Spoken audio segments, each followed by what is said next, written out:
Okay, good evening, everybody. Good evening, and welcome to the call for the night. Let's see, it looks like I'm blinking here. Let's see if we can get this to. See if we can get this to stop blinking here. Okay, I think we're good. All right, and okay, I'm just gonna make sure and put the live link here in the Facebook group, and then we'll be good to get started. All right. If you have any questions while we're getting started here, you can write them there in the YouTube live chat box. And I'm going to just park this here and say we are live.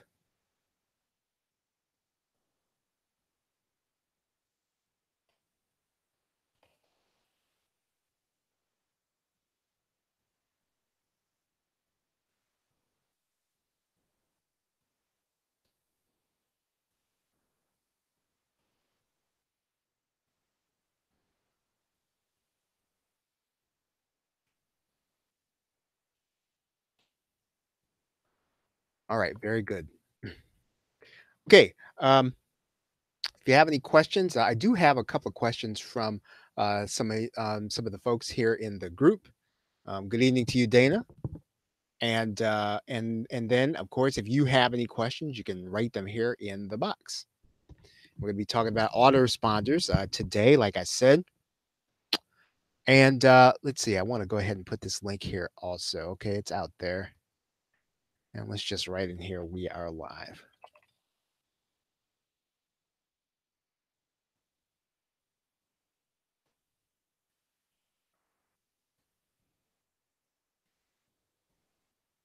Yep. All kinds of little complications here. Right. And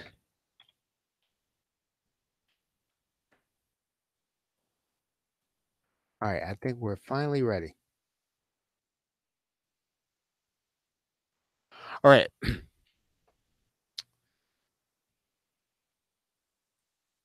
So I'm going to start with any questions that you might have. I've got one question here, and I'm gonna take that question here right now.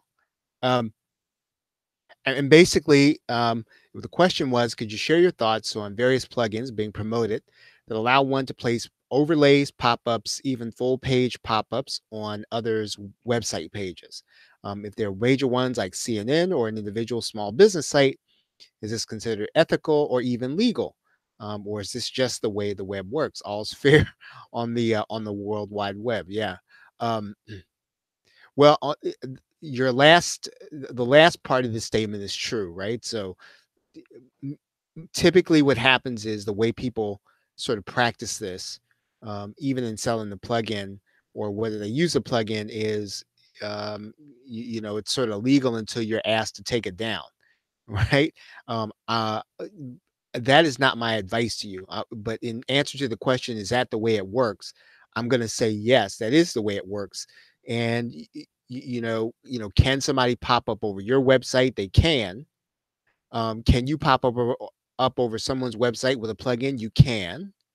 Now the question is whether or not it is ethical, right? Is that ethical? And some people might say that if you're bringing that site traffic, then it's ethical, right? I'm not sure I would say that because, and here's the way I kind of look at it.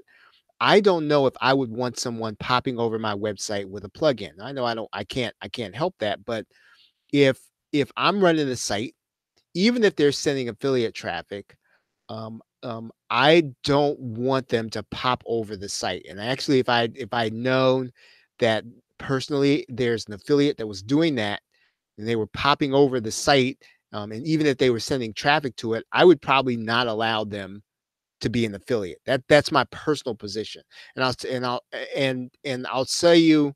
And so if that's the way I feel about my own site, that's sort of how I feel about CNNs. So even if they let me do it, even if I got away with it, I know I probably wouldn't want that happening on my site.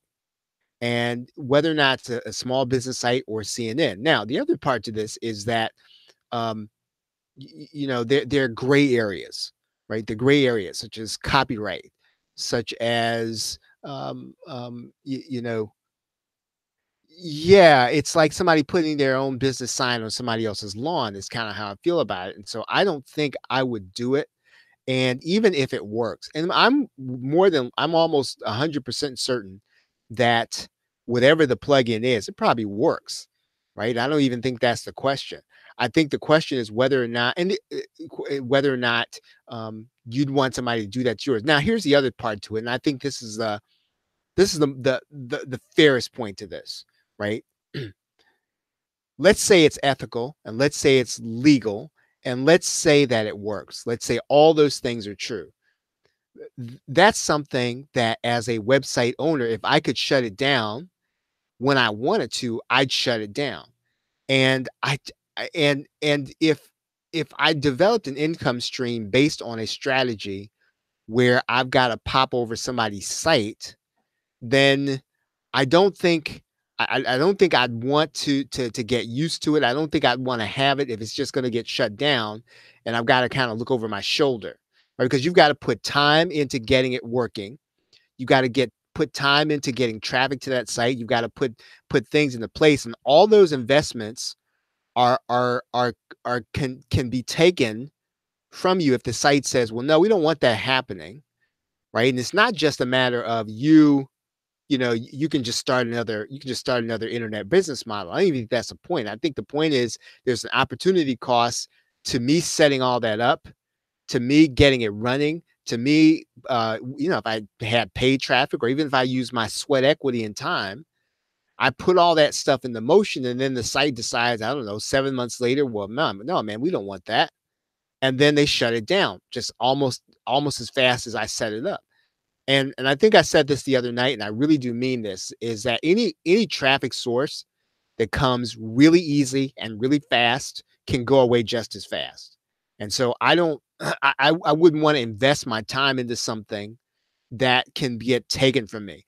Now, I will say that there are some people who do internet marketing in that way. They do information marketing that way. In other words, they'll ride a loophole, and they ride it as long as that loophole will be open. And then when it's done, they will, if it's shut down, they'll just move on to another loophole. Now, if you're comfortable with doing that kind of business, you can.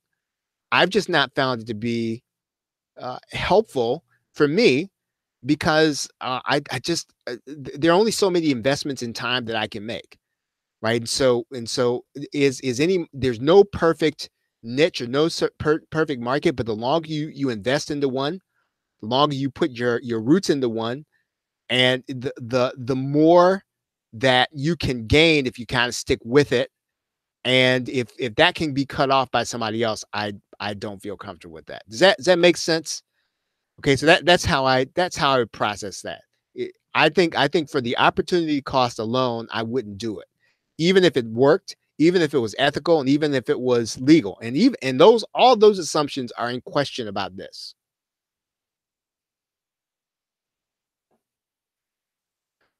Okay, so Jerry's question is, do I have any experience with Zoho One or Business Application Suite? I have a minimal amount um, of of experience with it.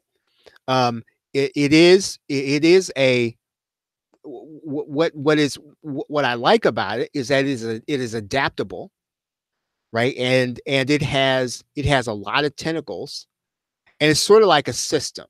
And so my feeling is that it's one of those systems that, and that kind of goes to what I was saying before, is if you invest into one part of it, you sort of say, okay, well, you know what, I'm going to go ahead and invest in the other parts of it, not so much the money, but the time. I mean, you can buy different parts of it, and you can leave certain parts of it out. But I think once you invest the time into putting it in place, you're married to that system, and you want to try to use it. So I think I from what I have seen, and I have never used it, I think right, yeah. So yeah, so that's my feeling about Zoho, right? It's one of those things that the tentacles are deep, and once you get started with them, you live with whatever limitations there are, and then you just figure out how to use it for as much as you can, and make the most of it. So far as I know, I mean, it's been around for a little while, and it's a fairly complex but workable system, right? That's how I'd answer that one, Jerry. Okay, great question though. Any other questions? Any other questions?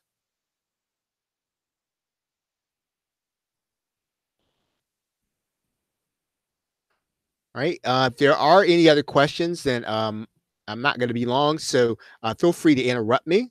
I'm gonna get started here, and we'll talk a little bit about autoresponders. And um, let's see if I can kind of get over here.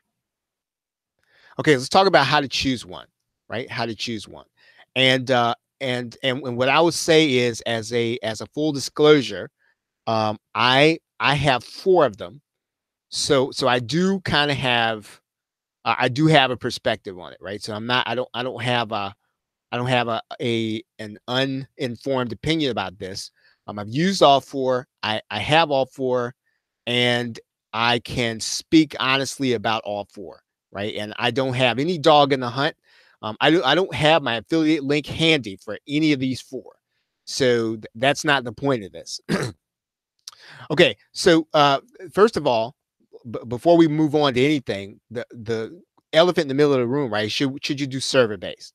And there's a lot of discussion about that, especially in online marketing circles, because of the amount of deliverability you get, and because, I mean, quite frankly, when you are using Mailchimp, you're using Aweber, you're using Getresponse, you'll hear people say, and it does happen. I just read the comment from someone today that their account was just under review, and there was really nothing they could do about it.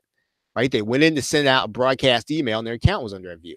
I just saw maybe about 2 weeks back, there was a fairly prominent, very visible marketer. He'd been with Aweber for 10 years, and his account was under review with no warning. So I understand the I guess the incentive to look toward other systems, right? But I'm going to talk about that frankly. Okay, so a server, anytime you've got it on your own server, whether you have software, whether you have a cloud-based service, it's a self-maintained server, right? So if you're not paying a company on a monthly basis to maintain the server, you're maintaining it, and there are things that go along with that. And so the question about whether or not you should do a server-based autoresponder depends on how much you want to do yourself and how much you want to outsource. I don't think there's any question that unless you're really technical and you can really do this stuff every single day, then you're going to have to outsource some of it, especially because you can't. It's almost hard to do that if you're not technical and be a marketer too. I mean, looking for your markets and doing all those things. I mean, I know a lot of programmers who do it. I know a lot of really technical people who do it.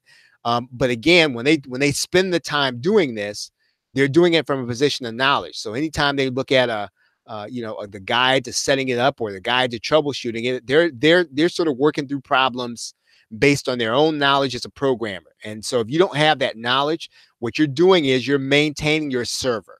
And so you have to understand that before you just move to a server-based system.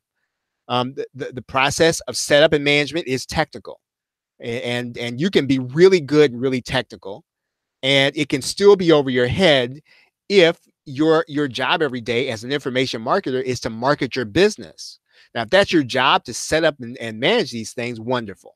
However, if your job is to get your content in front of people so that they will consider buying it, then it may or may not be a productive use of your time, even if you can do it. Right? And I'm not even saying that you can't do it. Most of you on this call probably could get the PDF. You could watch some YouTube videos and figure it out.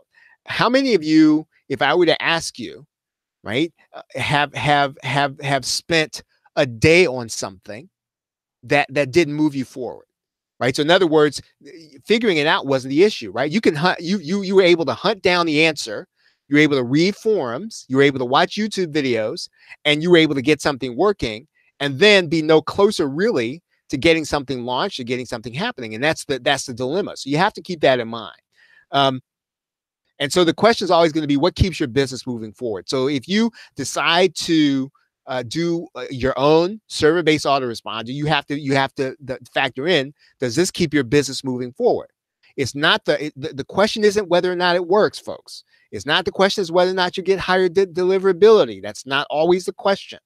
Again, I understand sometimes it's a forced issue, right? You have an issue with an autoresponder, they put you on hold or they do something, and you have a real decision you've got to make, right? Or they kick you off for some reason. I'm going to talk about that. I'm going to talk about a few things here that'll help you not get kicked off your autoresponder, hopefully. But okay, part of this is going to be, and here's the question to me, is you and I have speed. The only thing that we have on our side as information marketers is speed, right? And I've heard, and it's true, that money loves speed. It's not so much sometimes that you have the best product. Sometimes you don't even have the most original product, but you got it to market first. And then you got your second product to market first. And you got your third product to market first. And it may not have been the first, it may not have been the best one, but you got it there first and you got it there fast. It was good enough. And so basically, I think you've seen that. However long you've been in internet marketing, you're going to be able to kind of get in there and sell some information if you can get to the marketplace and get your thing there, and if it's original and people want it, right? So you can't process things always that, hey, I got to have the best thing, I got to dominate the market. That's not what it's all about. It's typically going to be about speed. And because of that, then if you move to a server-based autoresponder, you're going to get higher deliverability. That's what people who move there say. Right. But is the deliverability that you're going to get worth the amount of maintenance you're going to have to do? That's the question. I'm not saying that there is an answer to that. I'm saying that if the maintenance you have to do, now it's not the maintenance that somebody else has to do. You can't make a decision like this based on what somebody's selling you. You can't make a decision like this based on somebody else saying, hey, I moved over to this autoresponder I maintain on my server, and man, I get 20%, my deliverability increased by 30%. Well, that could mean because they know how to mess with it. They know how to troubleshoot. They know how to maintain it. So you can't make a decision just based on the fact that other people are able to do it. And the question is going to be, how technical are you? Right? If you're not technical, can you pay somebody else to maintain it if you have to? Right? If so, how much can you pay? How much are you willing to pay that person? And then the only other question is going to be, if you got to do that, does that increased income you're going to get with increased deliverability, is that going to offset what you're going to be paying out over time in terms of your time and your money? That's the only question that you got to answer. And if you can honestly say that you're going to get increased deliverability, that's going to lead to increased income, and that's going to far outweigh whatever time you got to spend on it, or whatever time you have to outsource to spend on it, then I'd say it's a decision, right? It's a good decision, and it's one that you can make at least safely, that you can put a server-based autoresponder right next to having the other ones. Does that make sense?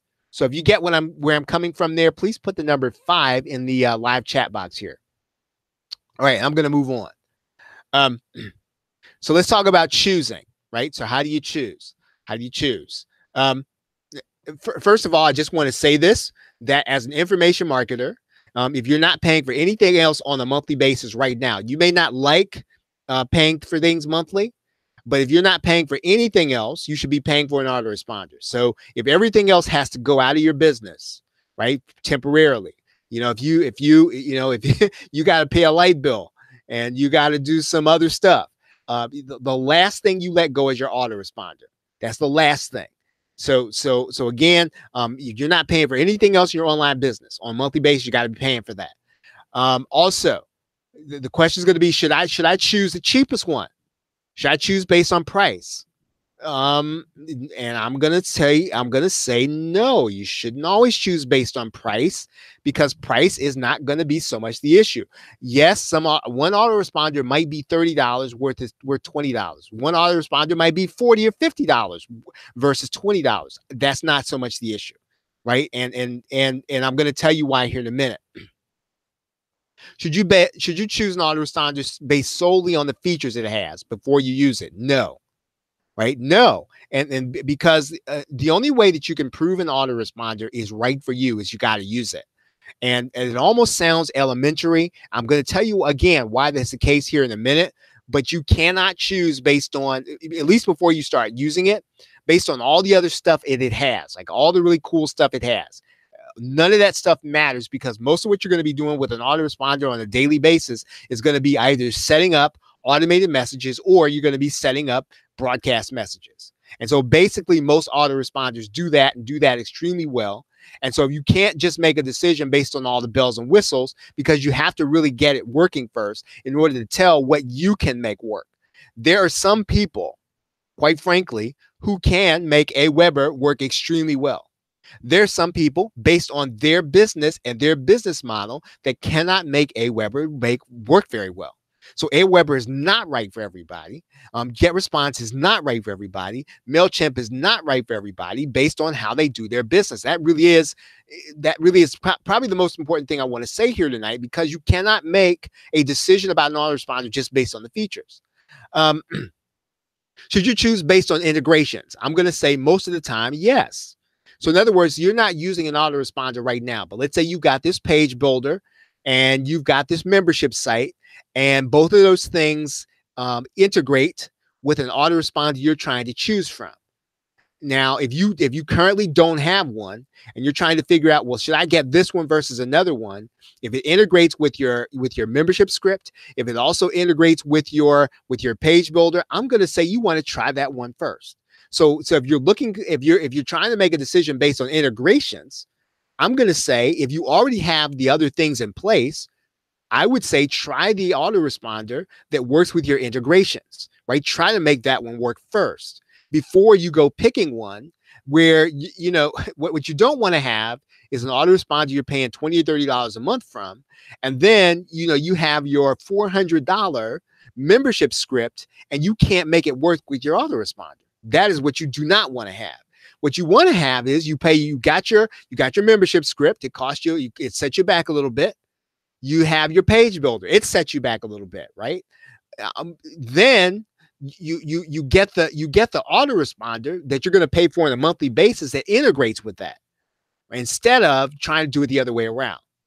Right now, all autoresponders the same? And I think I just answered this. And the question is no. And the thing is, all autoresponders are not the same to you and I, right? There's some people who cannot make Aweber work. And so the question is going to be how you do business, how you email your list, how you, let's say you put links in your email, how much content you write. It really, really, really depends on how you do business. And sometimes you might have to go through a few before you can figure out which one to work. Now, the good thing about autoresponders is this.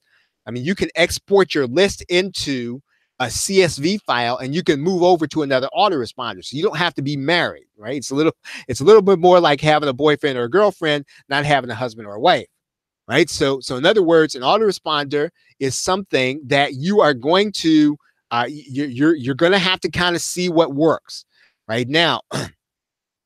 Here's another thing. Now, is there an answer to the question, what's a good autoresponder? And I think I just answered that. The answer to that question is no, there isn't a question to what's a good autoresponder, because I don't know what's good for you.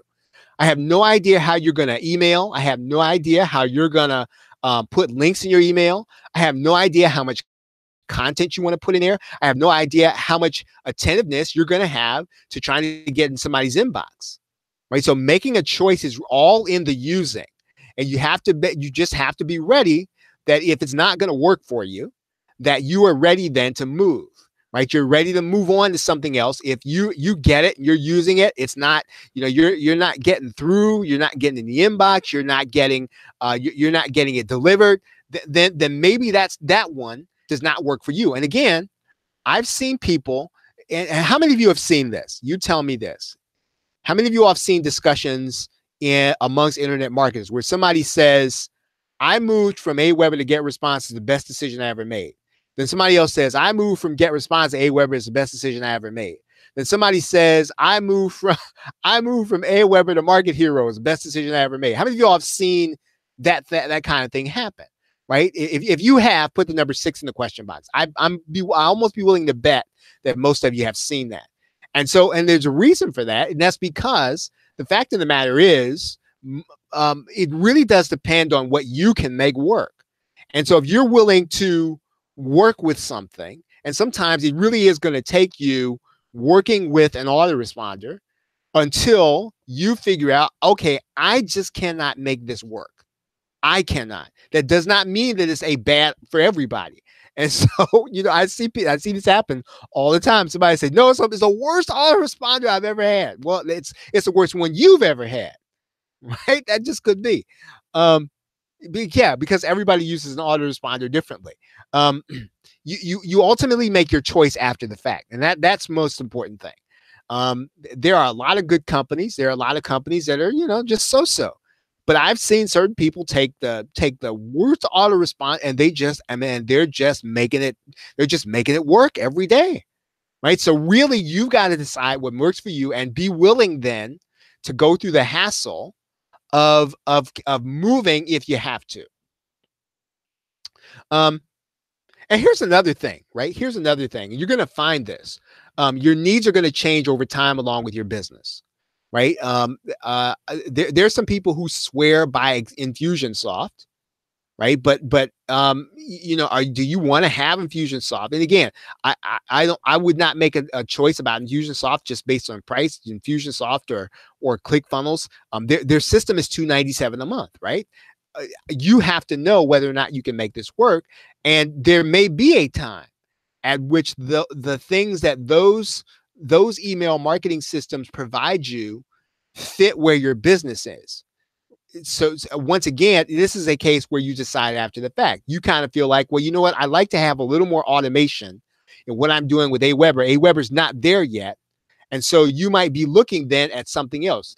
For example, ClickFunnels has lead scoring, right? Infusionsoft has lots of automations that you can set based on activities that people take. So these are all things that you want to consider at the point at which you need them. Don't make the decision based on at the beginning, right? If right now for what you're doing is you're sending out broadcast emails and you're doing automations, well, I mean, if you're doing automated emails, you don't need automations, right? You don't need to have really complicated systems. So that's not the time for that. You can always take your list, put it in a CSV file, and move it over when you're ready to get automation. So don't get automation and start paying for all that stuff if you know you're not going to use it right now at this point. Right now. So I talked about choosing and using. So let's talk about using. First of all, when it comes to using your email system, don't assume everybody's right when it comes to formatting. So just because every other marketer is using, I don't know, about 150 words and 3 links in the email, don't assume that's right.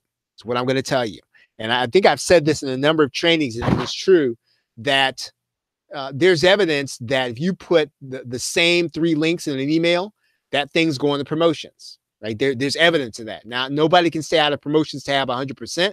Nobody can stay out of the spam filter 100%. But there really is evidence that that the AI in Gmail, that the AI in AOL, it recognizes how we marketers do things. And so if you put the same, again, we just assume that you put the same link 3 times because that's the way you do it as an internet marketer. I'm saying don't assume that you have to do it that way because everybody else does it that way in your autoresponder. Because if you're trying to make somebody else's system work, it may not work for you. So again, don't assume everybody else is right when it comes to formatting.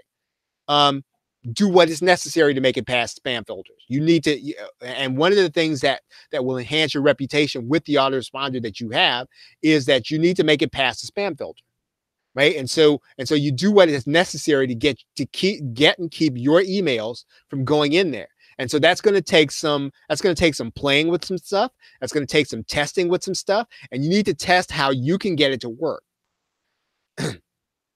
You can do that by providing content in your email, right? You can increase the amount of content that you put in there. Use landing pages instead of sending people direct to sales pages. right? Use landing pages. That means then that basically you're sending it to your domain on a routine basis, right? Now, again, if you control the domain, that domain is not blacklisted, and you're sending people to that domain routinely, then you're going to make it past spam filters a little more often, and you're probably going to have a better reputation with your autoresponder. Right now, here's something I will tell you. Now, I think I may have taught this in another course, and I can't remember if I did or not. Um, if you're going to have an affiliate bonus page, so in other words, you're gonna do a product launch, and so you're going to give the affiliates the opportunity to send their people to a bonus page that you set up for them. That bonus page should not be part of your promotions. And the reason is because you don't have any control over what the affiliate's going to do with that page. And because of that, you want to keep that out of your emails. I know it's a minor point, but it's a salient point, because if you start putting that email if you start putting that link in your emails, what's going to happen is you're going to see a lot more emails going to promotions, a lot more emails going to spam, and that's because other people are using it. You have no control over how they're using it, whether or not they're going to spam it. So you get that thing set up, keep it out of your emails, just use it for the affiliates. Also, develop relationships with the people that are going to be on your subscriber list. So in other words, get them to write you back, because when they start writing you back, then what's going to happen is I think, people will start to whitelist you, right? So again, use the email to develop relationships. This is kind of a technical thing. At least Getresponse and Aweber, they have a way for you to set up your autoresponder so that Getresponse, Aweber and Mailchimp have this. You're going to have to verify your domain, right? So you verify your domain, and what they do is they use that domain so that when your email comes, when the email is sent by the autoresponder, it comes with your domain, right? It comes with your domain. So you have to have a domain where you got a decent reputation with it. It's not blacklisted, and then you get that autoresponder set up with your you get that email set up with your autoresponder, because I know people that go for years and do not get their domain verified. I know the people do not get the SPF set up with their sender. And what happens is they have no idea why their email is going to spam. Right? They have no idea why their email is going to promotions. Sometimes it really is something as simple as getting your autoresponder set up with your domains. You have to put them in sync. Again, Aweber has a process. You can search for it. Mailchimp has a process, right? They actually take you through. Getresponse does not have one, right? So they kind of try to do some of that for you. You do use double opt-in when possible, right? That's another thing you can do. Use double opt-in when it's possible. It's not always going to be possible, especially when you're using an after sale autoresponder. That's not always going to be possible. So what can you do if you're using that after sale autoresponder? You need to be emailing every day, right? You need to be emailing every day. That's one of the ways that you can overcome. The fact that you don't have all double opt-in emails, and by emailing every day, what you're doing is you're minimizing complaints, because people know where you're coming from. They know you're going to be emailing every day. So you need to be emailing every day, partially because you don't want there to be a surprise, right? So if you say, well, you know what, I'm not going to email for another couple of weeks, and these people that just bought something from me, I don't want to bother them. If you're going to email them at all ever, then you need to be emailing every day, right? And I know that sometimes when you I think when you're kind of trying to figure out, well, should I be doing this? What's too much? Most of the time, and this is what I have found, is that people don't like being surprised, and so they haven't heard from you since they bought your product, and then 20 days later, you send out an email. It's got a promotion in it. You look a little weirder, and you are a little more expendable than if you had started emailing the first day. And listen, I know then that some people then are going to complain, right? They're going to complain to the autoresponder. Some people are going to unsubscribe. But ultimately, the people that you resonate with, they're not going to complain. And ultimately, the people you resonate with, they're not going to unsubscribe. And so those people that unsubscribe because you sent something on the second day or the first day, more than likely, we're not going to be able to, you weren't going to be building a relationship with them anyway. Right. So again, it's not, nothing is a zero sum game. And you can't, I mean, I wish we could have everybody who got onto our subscriber list to stay forever. It's just not going to happen. It's not reality. So I would say that you want to err to the side of emailing on a daily basis. And this will actually minimize your complaints. And it's not the why, but it's the how. So in other words, you don't email daily in order to minimize complaints, right? It's how you minimize complaints. Emailing every day minimizes complaints, right? And I hope that part's clear. Okay. Well, let's talk about some of the major brands. Aweber, right? Aweber. So Aweber is easy to use. Aweber is easy to use, and it has a lot of integrations, right? And these days, if you can get Zapier to working with it, it's got even more than that, but it has a lot of direct integrations.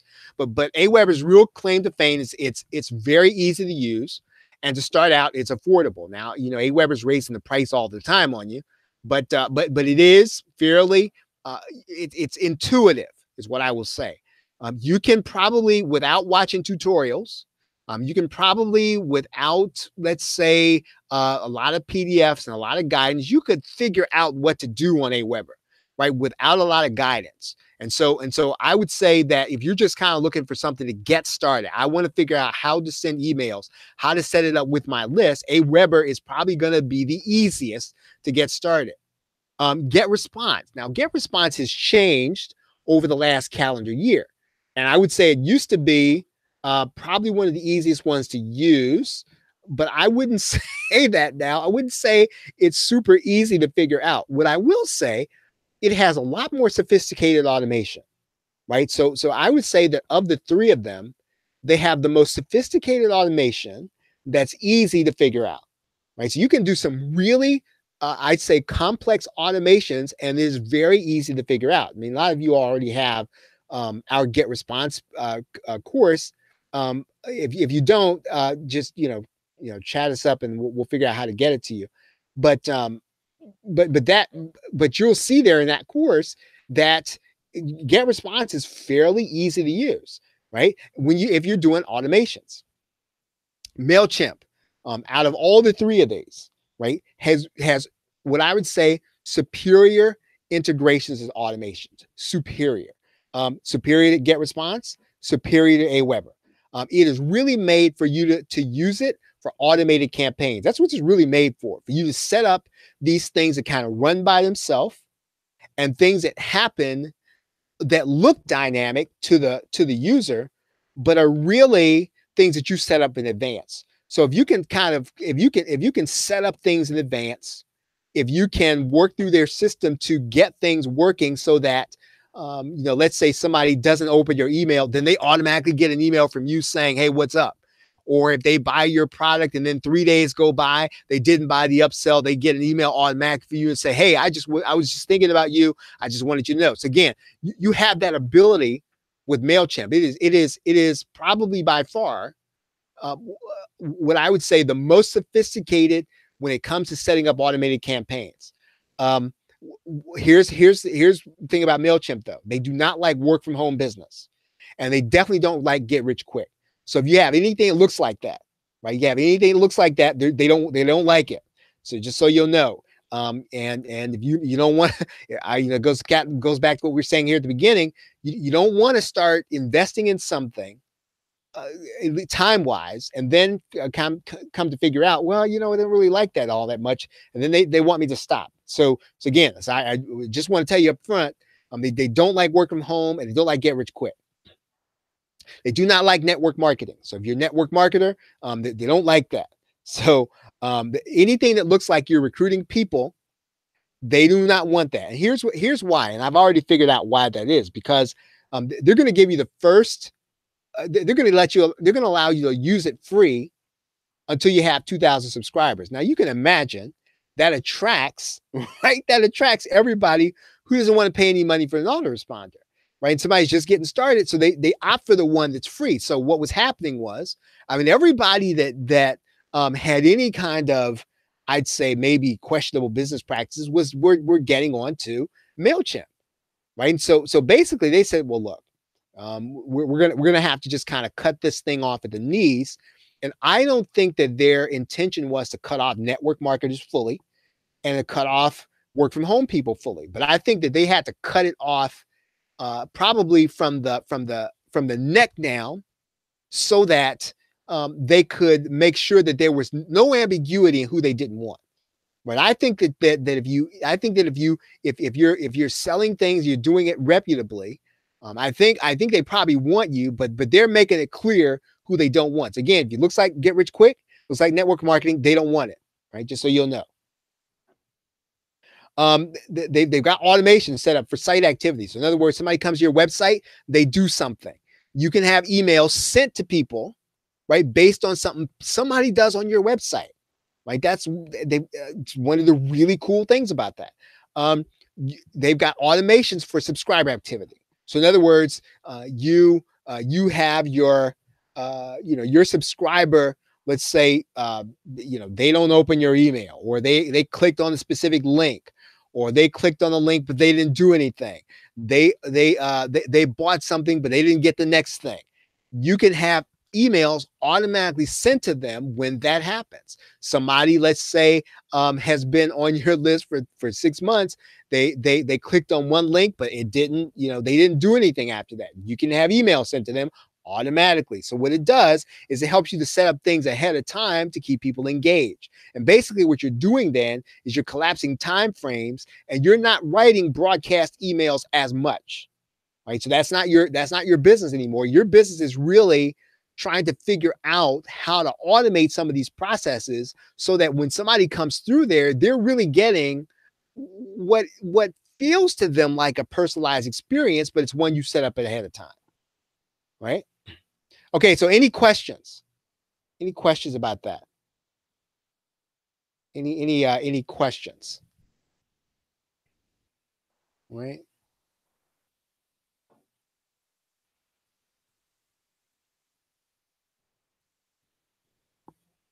If you are let's see, if you have not picked up our new PLR on Mailchimp, you can do that at the plroshow.com/new.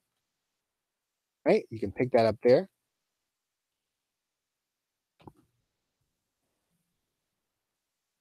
Right? Any questions?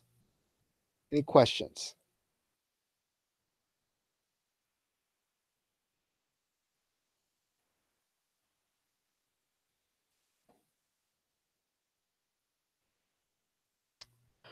Okay, everybody. Well, thank you very much for being here tonight. I hope that this was helpful for you.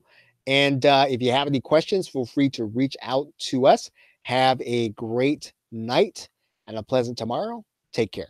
Oh, and by the way, now if you're awake, right? If you're awake, be on the lookout for an email from us. Going to come at about 2 a.m. Eastern Standard Time, right? And you're going to get access to our new PLR. So we've got a new PLR coming out again at 2 a.m. Eastern Standard Time.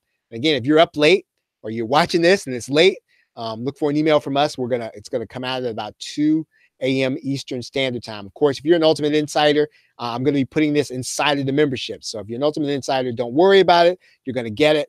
You'll have access to it regardless. Okay, so everybody, thanks you very much for being here. Have a great night and a pleasant tomorrow. Take care.